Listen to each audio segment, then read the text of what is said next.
Este es el vídeo asociado a la segunda práctica relativa a la programación con sockets, el mecanismo que nos permite acceder a los servicios de red del sistema operativo. El objetivo de esta práctica es aprender a crear un socket y utilizar las funciones de envío y recepción de datos. Trabajaremos con sockets al nivel de la capa de red, los denominados sockets IP o raw sockets. Se asume que ya conoces las estructuras de datos y las funciones mediante las cuales podemos trabajar con direcciones IP que cubrimos en la práctica anterior. Comencemos.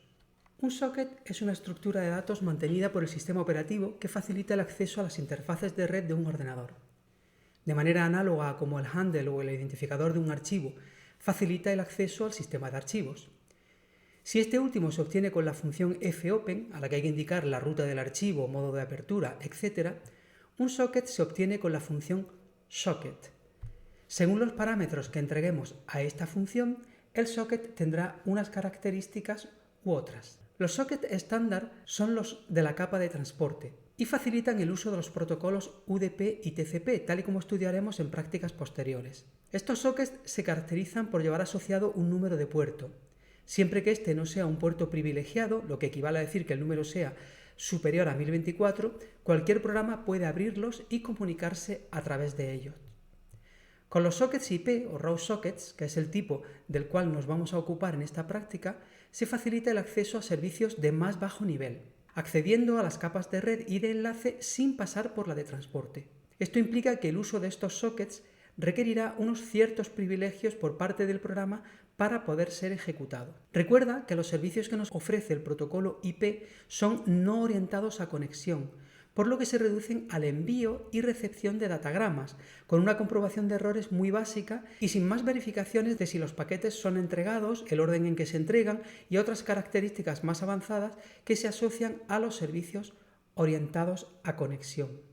Vamos a una ventana de terminal para conocer cómo vamos a utilizar la función socket. Nos interesa saber cómo usar la función socket para poder crear un socket o endpoint, un punto de comunicación a través de la red. Como siempre, con el comando man podemos consultar toda la información necesaria para utilizar una función. En este caso, introducimos el comando man_socket y podemos ver, para comenzar en la parte superior, los archivos de cabecera que debemos de incluir en nuestro programa para poder utilizar esta función. Mientras que en la línea siguiente observamos que al invocarla vamos a precisar de tres parámetros. El primero, el dominio, establece la clase de direcciones que se quieren usar y está representado por constantes que comienzan con el prefijo AF, como se ve aquí abajo. En la mayoría de los casos utilizaremos AF_INET para trabajar con direcciones IPv4 o AF_INET6 para trabajar con direcciones IPv6. Al trabajar con raw sockets puede utilizarse AF_PACKET a fin de trabajar con paquetes de bajo nivel. El tipo de socket determina si se empleará un servicio orientado a conexión, tipo SOCK_STREAM, o no orientado a conexión,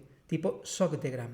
Para raw sockets, la constante a utilizar será SOCK_RAW. El último parámetro establece el protocolo que se usará con el socket. Cuando el tipo de socket es SOCK_STREAM o SOCK_DEGRAM, este último parámetro puede tomar el valor 0, ya que se asume que el protocolo será TCP para crear un socket orientado a conexión y UDP para uno no orientado a conexión.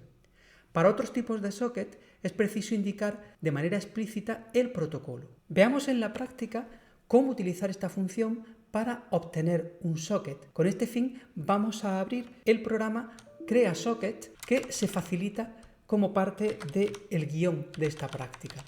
Lo abrimos en nuestro editor y podemos ver cómo se utiliza la función socket en esta línea del programa. Concretamente, creamos un raw socket.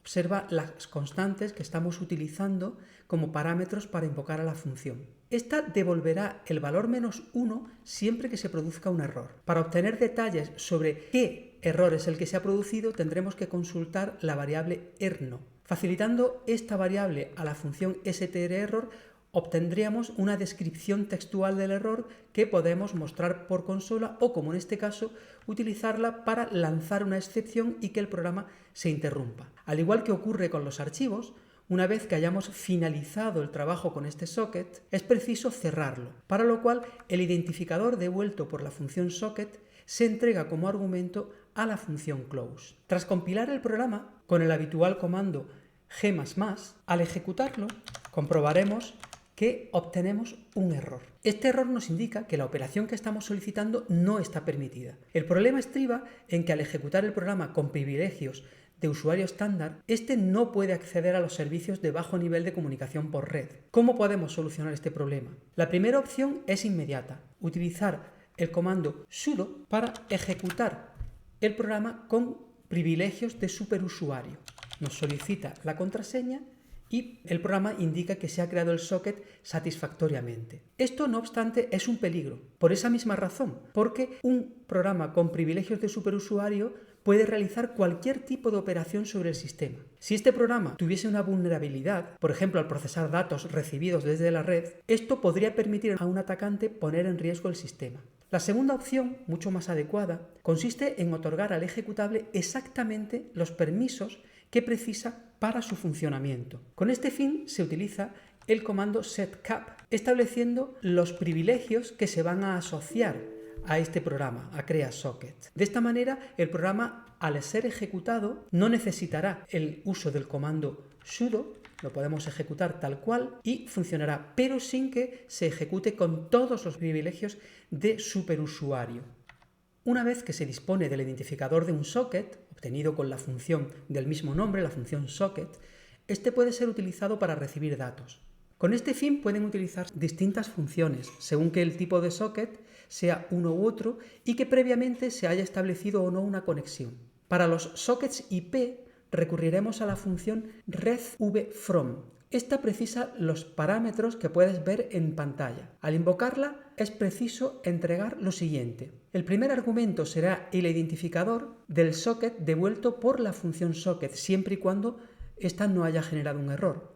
El segundo argumento será la dirección de una estructura de datos en la que se almacenará la información obtenida a través del socket. Según el tipo de socket, este parámetro será un datagrama IP, una trama Ethernet u otro tipo de paquete de datos de red. Su tamaño máximo será de IP Max Packet Bytes. Con el tercer parámetro se comunica a la función el espacio disponible en la estructura anterior. El valor devuelto por la función indica cuánto de ese espacio se ha usado finalmente. Con el cuarto parámetro se facilitan un conjunto de indicadores que por el momento no vamos a utilizar, por lo que dejaremos a 0.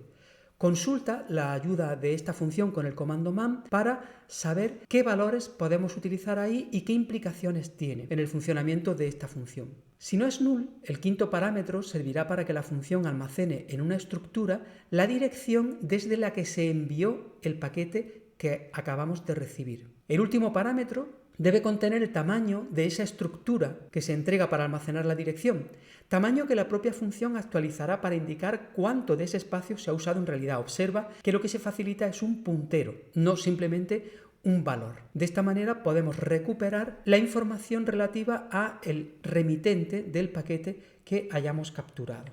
Según cómo se haya configurado el socket, con los 3 parámetros que acepta la función socket, la llamada a redvfrom precisará como segundo argumento un tipo de estructura de datos u otra de las que podemos ver en esta tabla. Estas estructuras de datos se corresponden con las cabeceras de tramas Ethernet, datagramas IP, segmentos TCP y UDP u otro tipo de paquetes. Abre en tu editor los archivos de cabecera indicados y busca estas estructuras para examinar los campos con que cuentan y su finalidad.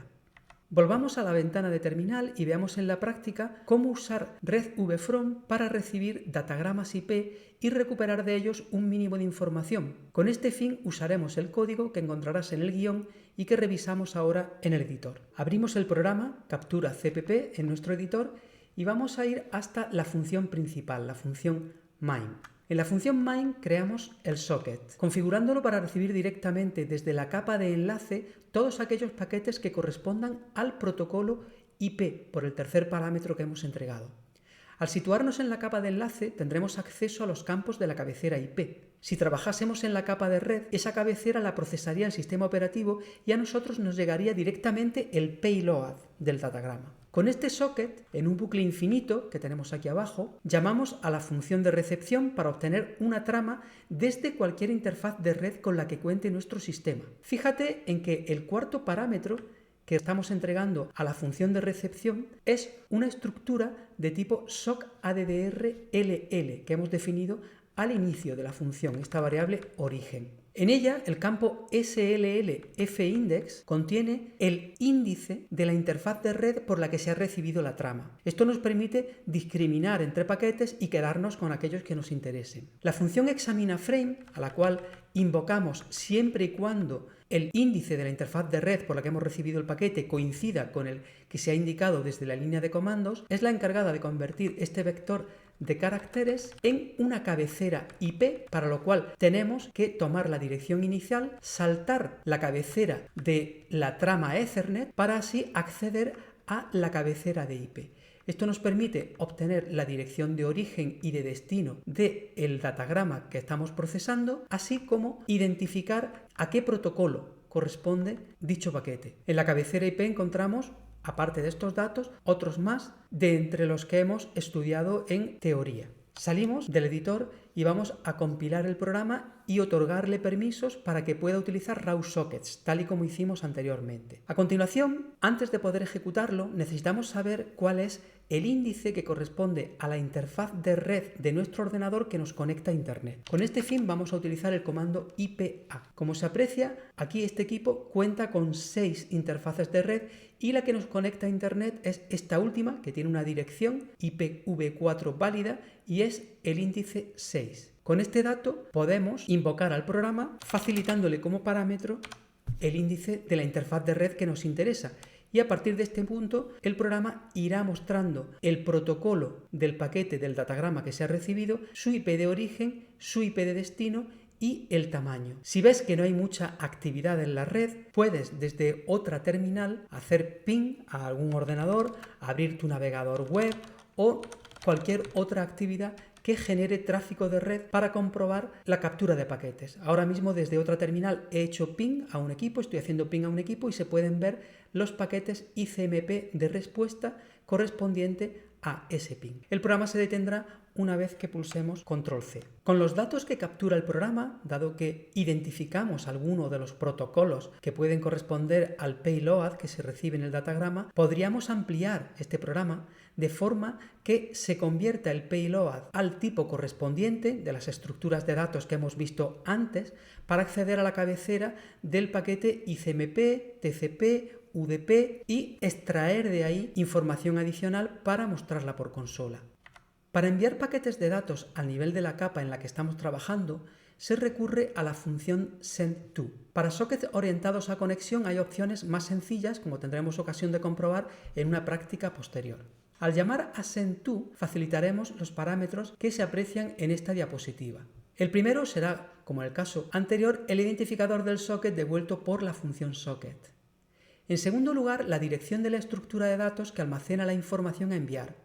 Según cómo se haya configurado el socket, dicha estructura de datos será de un tipo u otro y será responsabilidad nuestra o bien del sistema operativo el preparar las cabeceras del datagrama IP. A continuación, en el tercer parámetro, se comunica con un entero cuántos bytes queremos enviar, habitualmente el tamaño de la estructura enviada como segundo argumento. El cuarto parámetro, una vez más, será uno o más flags, indicadores con los cuales se modifica el comportamiento de la función. Puedes consultar con man esta función para comprobar qué indicadores se contemplan y cuál es su efecto. El quinto parámetro será una estructura con la dirección de destino, la dirección a la que queremos hacer llegar este datagrama. Por último, tendremos otro valor entero con el cual indicamos el tamaño de la estructura donde está la dirección. En este caso, observa que es un valor entero, no un puntero como en el caso de la función de recepción, porque la función sendTo no tiene que devolvernos información de dirección. Es un dato que facilitamos nosotros a la propia función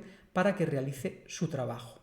Veamos cómo usar la función sendTo para enviar un mensaje de petición de eco del protocolo ICMP. El código del programa está detallado en el guión de esta práctica, por lo que aquí nos centraremos solo en los aspectos esenciales. Abrimos el programa en el editor y vamos a la función main para comprobar cuál es el trabajo que realiza este programa. Lo primero que hacemos es crear el socket y creamos un socket de tipo sockRaw con el protocolo IPproto-RAW, de tal manera que tengamos completa libertad a la hora de rellenar los campos de la cabecera del protocolo IP. El programa va a recibir desde la línea de comandos dos argumentos, la dirección IP propia y la de destino a la que se quiere enviar la petición de eco. Con ellos se invoca a la función montapaquete. Observa que pasamos el primer y el segundo argumento, así como un número de secuencia que se iría incrementando, aunque en este caso, como puedes comprobar, esta llamada no está dentro de ningún bucle, con lo cual no se va a repetir. Una vez que esta función montapaquete nos devuelve el paquete con el datagrama IP totalmente montado, conteniendo también la cabecera del protocolo ICMP y el payload correspondiente, llamamos a la función sendTo para enviar a través del socket esta estructura de datos. Hemos preparado en la dirección de destino la dirección IP a la cual vamos a enviar esta información. En cuanto a la función montapaquete, que es la que se encarga de montar este paquete, lo primero que hemos de tener en cuenta es que hemos definido una estructura de datos a la que hemos llamado paquete ping, que está compuesta de la cabecera del protocolo IP seguida de la cabecera del protocolo ICMP y del payload. De esta manera, detrás de la cabecera del protocolo IP tenemos un payload que está formado por dos partes, la cabecera del protocolo ICMP y su propio payload. La función montapaquete lo que hace es inicializar todos los campos de esa estructura. Por una parte tenemos en la cabecera IP los campos que establecen el tamaño de la cabecera, su versión, direcciones de origen y de destino, el protocolo del payload que encapsula este datagrama, etc.